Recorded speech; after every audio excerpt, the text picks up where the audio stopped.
एक बांध टूटा और कुछ ही मिनटों में 5 शहर पानी की दीवार के नीचे गायब हो गए। सड़कों पर दौड़ती गाड़ियां अचानक बहने लगीं। लोगों को समझ ही नहीं आया कि जो आवाज वे सुन रहे थे वह बारिश नहीं, मौत थी। एक जगह आसमान काला पड़ा और फिर पत्थरों और आग की बारिश शुरू हो गई। कुछ ही घंटों में पूरा इलाका राख में बदल चुका था। हजारों लोग बस इतिहास की एक गिनती बनकर रह गए। एक पल में जमीन फटी और गांव के गांव दरारों में समा गए। घर, मंदिर, स्कूल, सब कुछ सेकंड में मलबा बन गया।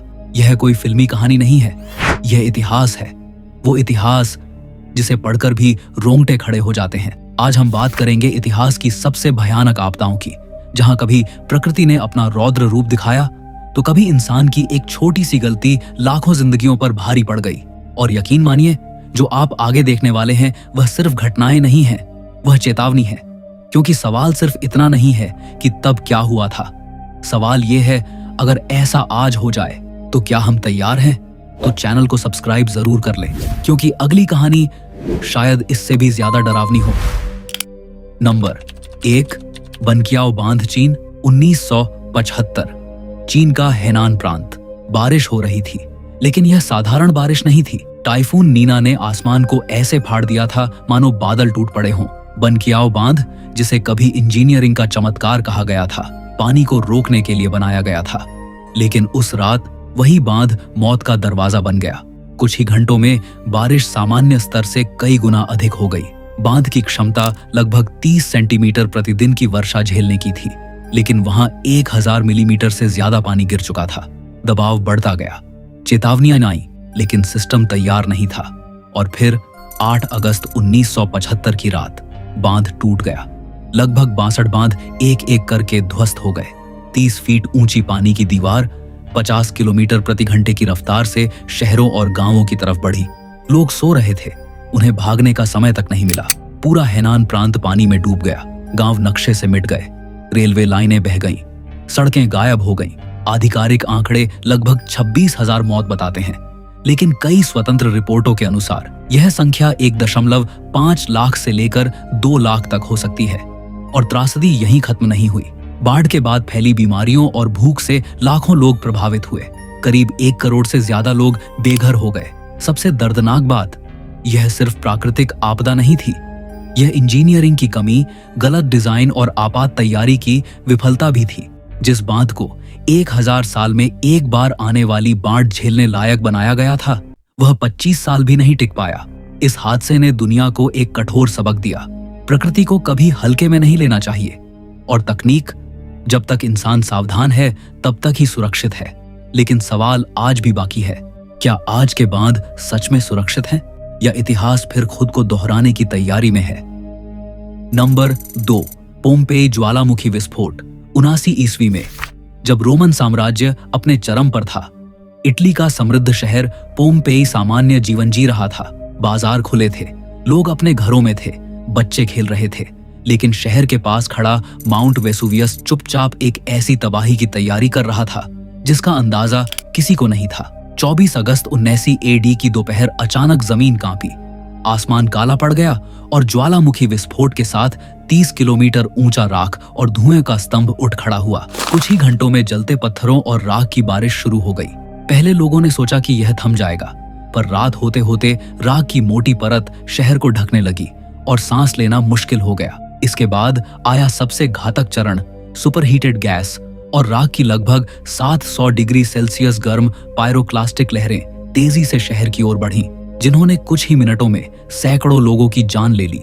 कई अपने घरों में, कई सड़कों पर, कुछ अपने परिवार को बचाने की कोशिश में जमे रह गए। अनुमानित 2000 से अधिक लोग मारे गए, लेकिन वास्तविक संख्या शायद इससे कहीं अधिक थी।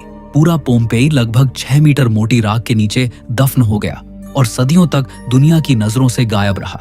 जब बाद में खुदाई हुई तो राख में जमे हुए इंसानों की आकृतियां मिली। मां अपने बच्चे को ढंकती हुई, एक व्यक्ति दरवाजे की ओर भागता हुआ, जंजीर में बंधा कुत्ता, मानो समय उसी क्षण रुक गया हो। यह आपदा केवल एक ज्वालामुखी विस्फोट नहीं थी, बल्कि एक चेतावनी थी कि प्रकृति की शक्ति के सामने मानव सभ्यता कितनी असहाय हो सकती है। और आज भी माउंट वेसुवियस शांत दिखता है, लेकिन वैज्ञानिक जानते हैं कि वह सोया है, मरा नहीं। और यही बात इस कहानी को और भी सिहरन भरी बना देती है। नंबर 3, हिंद महासागर सुनामी। 26 दिसंबर 2004 की सुबह, जब लोग क्रिसमस की छुट्टियों के बाद आराम कर रहे थे और इंडोनेशिया, थाईलैंड, श्रीलंका और भारत के समुद्री तटों पर पर्यटक समुद्र की लहरों का आनंद ले रहे थे, तभी पृथ्वी की गहराइयों में एक भयावह हलचल शुरू हुई। इंडोनेशिया के सुमात्रा तट के पास समुद्र के नीचे 9.1 से 9.3 तीव्रता का विशाल भूकंप आया। इतना शक्तिशाली कि उसने पृथ्वी की धुरी को हल्का सा हिला दिया और पूरे ग्रह में कंपन महसूस किया गया। समुद्र की सतह ऊपर उठी और कुछ ही मिनटों में लाखों टन पानी ने विनाशकारी सुनामी लहरों का रूप ले लिया। कई तटीय इलाकों में पहले समुद्र अचानक पीछे हटा। लोग जिज्ञासा में आगे बढ़े, कुछ ने तस्वीरें भी ली। उन्हें अंदाजा नहीं था कि यह प्रकृति की आखिरी चेतावनी है। फिर क्षितिज पर एक काली दीवार दिखाई दी। 30 फीट से भी ऊंची लहरें तट की ओर बढ़ती हुईं और कुछ ही पलों में शहरों, गांवों, होटलों और घरों को निगल गईं। थाईलैंड के बीच रिसोर्ट, श्रीलंका की ट्रेनें, भारत के तमिलनाडु और अंडमान निकोबार के तटीय गांव, सब कुछ मिनटों में पानी और मलबे में बदल गया। आधिकारिक आंकड़ों के अनुसार 14 देशों में लगभग 2,30,000 से अधिक लोगों की मौत हुई। लाखों लोग बेघर हो गए और अनगिनत परिवार हमेशा के लिए बिछड़ गए। कई बच्चों ने अपने माता पिता खो दिए और कई माता पिता अपने बच्चों को ढूंढते रह गए। समुद्र शांत हो चुका था, लेकिन पीछे छूट गई थी चीखों और सन्नाटे की एक लंबी कहानी। इस आपदा ने दुनिया को दिखाया कि आधुनिक तकनीक और पर्यटन से भरी दुनिया भी प्रकृति की ताकत के सामने कितनी असुरक्षित है। और इसके बाद वैश्विक सुनामी चेतावनी प्रणाली को मजबूत किया गया ताकि भविष्य में ऐसी त्रासदी का सामना बेहतर तैयारी के साथ किया जा सके। फिर भी 2004 की वह सुबह आज भी इतिहास के पन्नों में एक ऐसे दिन के रूप में दर्ज है जब समुद्र ने एक पल में लाखों जिंदगियों की दिशा बदल दी और पूरी दुनिया को यह एहसास करा दिया कि प्रकृति की शक्ति के सामने इंसान कितना छोटा है। चेरनोबिल परमाणु दुर्घटना 1986। 26 अप्रैल 1986 की रात सोवियत संघ के यूक्रेन स्थित चेरनोबिल परमाणु ऊर्जा संयंत्र में एक ऐसा प्रयोग चल रहा था जो दुनिया के इतिहास की सबसे भयावह परमाणु दुर्घटनाओं में बदल जाएगा। रिएक्टर नंबर 4 पर सुरक्षा परीक्षण किया जा रहा था, लेकिन डिजाइन की खामियों और मानवीय गलतियों के कारण अचानक शक्ति असंतुलन हुआ और रात 1:23 पर एक जबरदस्त विस्फोट ने पूरे रिएक्टर को चीर कर रख दिया। लोहे और कंक्रीट की मोटी छत उड़ गई और खुला परमाणु कोर जलने लगा। आग सिर्फ आग नहीं थी, वह अदृश्य रेडियोधर्मी झर हवा में छोड़ रही थी। आसपास के लोग शुरुआत में समझ ही नहीं पाए कि हुआ क्या है। प्रिप्यात शहर के निवासी अपनी बालकनियों से नीली चमक देख रहे थे। बच्चों को बाहर खेलने से नहीं रोका गया क्योंकि किसी ने तुरंत सच्चाई नहीं बताई।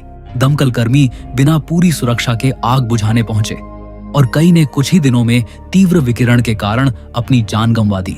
आने वाले दिनों में लाखों लोगों को अपने घर छोड़ने पड़े। प्रिप्यात को खाली कराया गया और पूरा इलाका एक्सक्लूजन जोन घोषित कर दिया गया। आधिकारिक तौर पर तत्काल मौतों की संख्या सीमित बताई गई, लेकिन लंबे समय में कैंसर और विकिरण से जुड़ी बीमारियों से प्रभावित लोगों की संख्या हजारों में पहुंची। नंबर 5, 1918 का स्पेनिश फ्लू महामारी।